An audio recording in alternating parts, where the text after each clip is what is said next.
Happy Tuesday, beautiful people! 6:30 ng umaga nang tayo ay gumising at nagpalit na tayo ng scrub suit.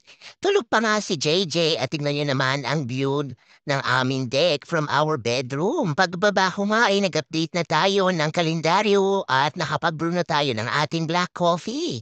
Ine-enjoy natin ang ating black coffee habang tayo ay nagdidilig dahil talaga namang napakainit na ng panahon at kailangan na natin diligan ang ating mga pananim dahil kawawa naman sila.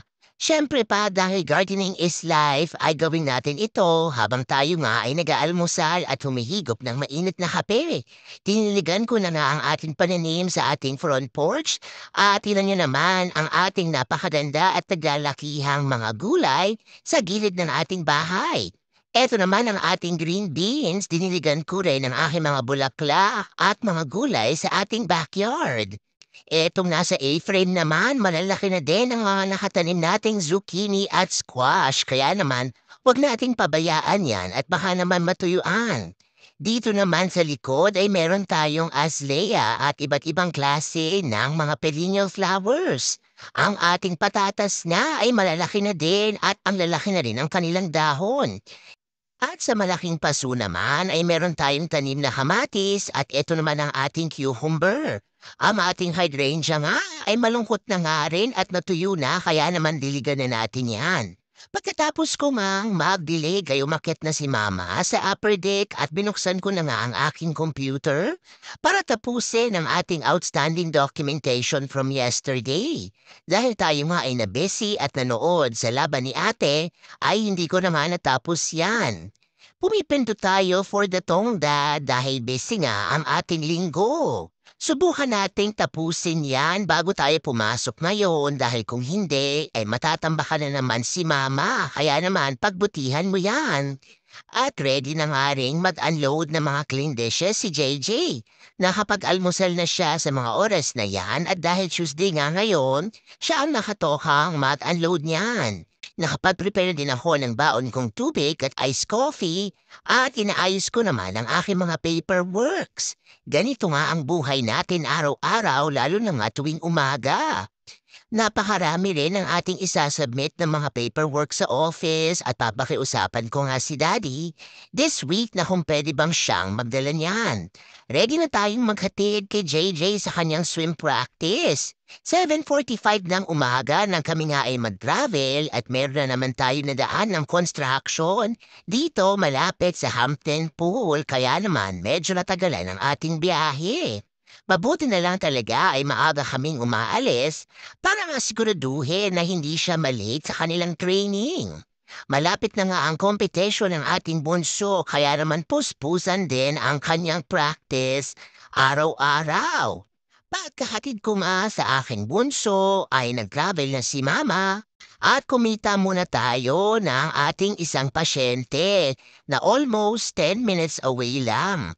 At mabuti na lang din ay pwede si patient na mag-therapy ng bandang 8:30. Kaya naman naisingit natin yan in between ang paghahatid natin kay Bunso. At medyo antok na nga tayo sa mga oras na yan dahil hindi tayo nasaktuhan sa ating coffee. Pagkadating ko nga ay sinuot ko na ang aking badge, kinuha ko na ang aking computer at laptop at bago nga mag 8:30 ay nakarating na ako sa bahay niya. Binidyohan ko rin dahil nagandahan nga ako sa mga tanim ng aking pasyente. 9:05 nang tayo ay matapos ng ating therapy kay patient number 1 at nag-drive na nga tayo pabalik sa pool para sunduin si Bunso. Tingnan niyo naman si Mama, kumanta na naman sa loob ng sasakyan at nag-feeling concert queen na naman, edi wow siopaw.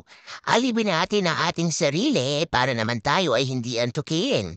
Pumunta muna ako sandali sa Carnes at nakakuha na naman tayo ng mga sale items.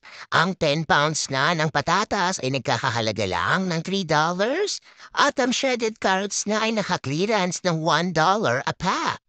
Ang kanila namang chicken drumsticks ay naka 59 cents a pound kaya naman bumili din tayo at talaga namang napakamura ng ating na grocery for today's video. Nakagamit din tayo ng Corns Cash kaya naman jackpot na jackpot at malaking tipid talaga. At eto na nga si mama, nag-drive na tayo para sunduin ang ating bunso.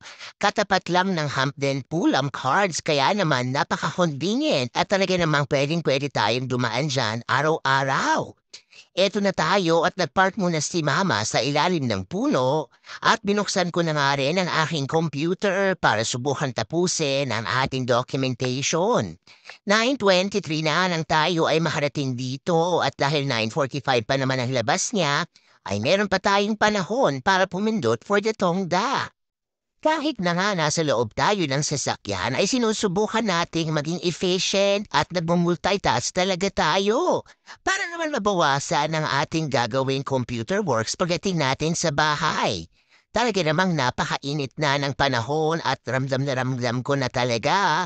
Napapalapit na talaga ang summer dito sa area namin dahil ngayong linggo ay aabot tayo ng almost 97 degrees.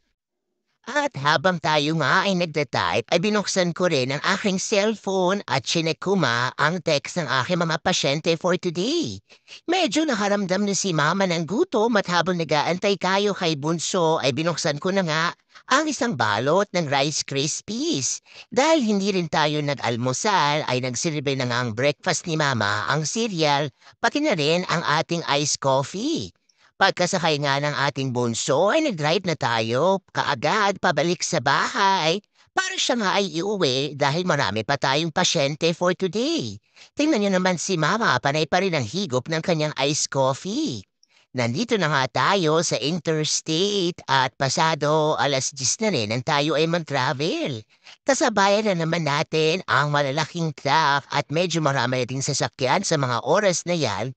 Kaya panay ang inom ko ng coffee para naman tayo ay maging alerto habang nagmamaneho. Ayaw na ayaw ko talagang mag-drive sa interstate pero hindi natin maiwasan yan. Pagkatapos nga ay nagpalit na tayo ng badge dahil etong next patient nga natin ay from a different company. At nag-drive na ulit si mama papunta sa kanyang third patient at talaga namang napakainit ng panahon at ako'y silaw na nga. Kaya naman naka-shades tayo for today's video.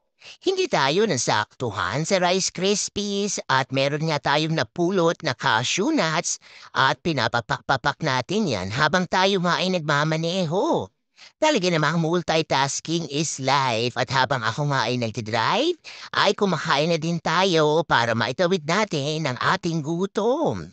Nandito na tayo sa countryside at eto na naman ang napakahaba at napaka-boring nating drive.